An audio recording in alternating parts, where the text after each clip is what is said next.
Good morning दोस्तों। SBI securities के morning podcast में आप सभी का स्वागत है। दोस्तों, आज के पॉडकास्ट में हम बात करेंगे कि निफ्टी और बैंक निफ्टी में हम क्या उम्मीद कर सकते हैं और ऐसे कौन से सेक्टर्स हैं जिस पे आपको फोकस करना चाहिए। आइए सबसे पहले हम बात करेंगे निफ्टी के बारे में। दोस्तों, 5 अगस्त को निफ्टी ने 23,894 का लो बनाया और उसके बाद धीरे धीरे ऊपर की हाइज़ और लोज़ बनाने लगा।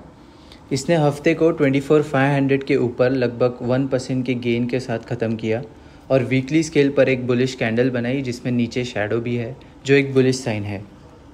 इस ऊपर के चाल के साथ इंडेक्स ने अपने 20 डे EMA लेवल को वापस ले लिया है और अपने पहले के गिरावट 25,078 और 23,894 के 50% फिबोनाची रिट्रेसमेंट लेवल को भी क्रॉस कर लिया है। डेली RSI अब 55 लेवल पर है और बुलिश क्रॉसओवर देने वाला है। वही डेली स्टोकेस्टिक ने पहले ही बुलिश क्रॉसओवर दिया है। ये सभी टेक्निकल फैक्टर्स निफ्टी में ओवरऑल एक बुलिश मोमेंटम दिखाते हैं। दोस्तों, निफ्टी के लिए ज़रूरी लेवल्स के बारे में बात करें तो हम मान रहे हैं कि 24,650 और 24,700 का जोन इंडेक्स के लिए एक तुरंत रुकावट का काम करेगा, क्योंकि इसके पहले के गिरावट का 61.8% फिबोनाची रिट्रेसमेंट लेवल इस जोन में है। अगर इंडेक्स 24,700 के ऊपर टिक गया तो ये तेज़ी से 25,000 के लेवल तक जा सकता है, जिसमें आगे हमें 25,200 तक भी शॉर्ट टर्म में जाते हुए दिख सकता है। नीचे की तरफ बात करें दोस्तों तो 24,250 और 24,200 का जोन इंडेक्स के लिए एक तुरंत सपोर्ट का काम करेगा। दोस्तों, हमने बात की निफ्टी के बारे में, अब बात करते हैं बैंक निफ्टी के बारे में। पिछले 9 ट्रेडिंग सेशन से बैंक निफ्टी 50,830 और 49,655 के जोन में घूम रहा है। इस दौरान 2 बार इंडेक्स ने 100 डे EMA लेवल के पास सपोर्ट लिया और उसके बाद तेज़ी से ऊपर गया, जो एक बुलिश साइन है। वीकली स्केल पर इंडेक्स ने छोटी बॉडी कैंडल्स बनाई है जिसमें नीचे लंबी शैडो बनी है। ये 100 डे EMA लेवल पर बाइंग इंटरेस्ट को दिखाता है। कंसोलिडेशन के बावजूद मोमेंटम इंडिकेटर्स और ऑसिलेटर्स अलग अलग तस्वीर दिखा रहे हैं। Leading indicator 14 period daily RSI एक पॉजिटिव डाइवर्जेंस दिखाता है। पॉजिटिव डाइवर्जेंस तब होता है जब प्राइस नीचे लो बना रहा हो लेकिन RSI ऊपर लो बनाता है। लेकिन इंडिकेटर्स का डाइवर्जेंस दिखाना लंबा चल सकता है, इसलिए इसे प्राइस के द्वारा कंफर्म होना ज़रूरी है। डेली स्टोकेस्टिक ने बुलिश क्रॉसओवर दिया है। आगे चल के 50,800 और 50,900 का एरिया इंडेक्स के लिए एक तुरंत रुकावट का काम करेगा, क्योंकि 20 और 50 डे EMA इस जोन में है। अगर इंडेक्स 50,900 के ऊपर टिक गया तो ये तेज़ी से 51,700 तक जा सकता है, जिसमें आगे 52,300 तक भी शॉर्ट टर्म में हमें जाते हुए दिख सकता है।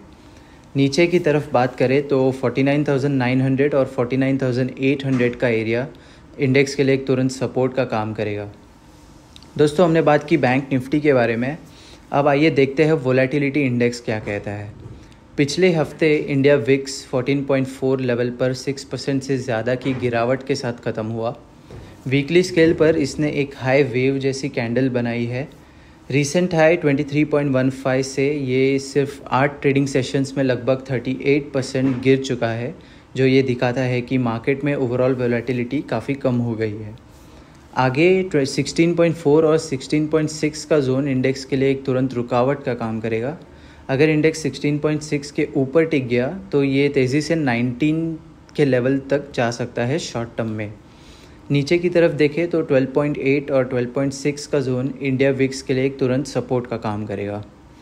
अब आइए दोस्तों, ऐसे कुछ सेक्टर्स के बारे में बात करते हैं जिस पे आपको बिल्कुल फोकस करना चाहिए। पिछले कुछ ट्रेडिंग सेशन से निफ्टी IT फ्रंटलाइन इंडाइसेस के मुकाबले काफ़ी बेहतर परफॉर्म कर रहा है।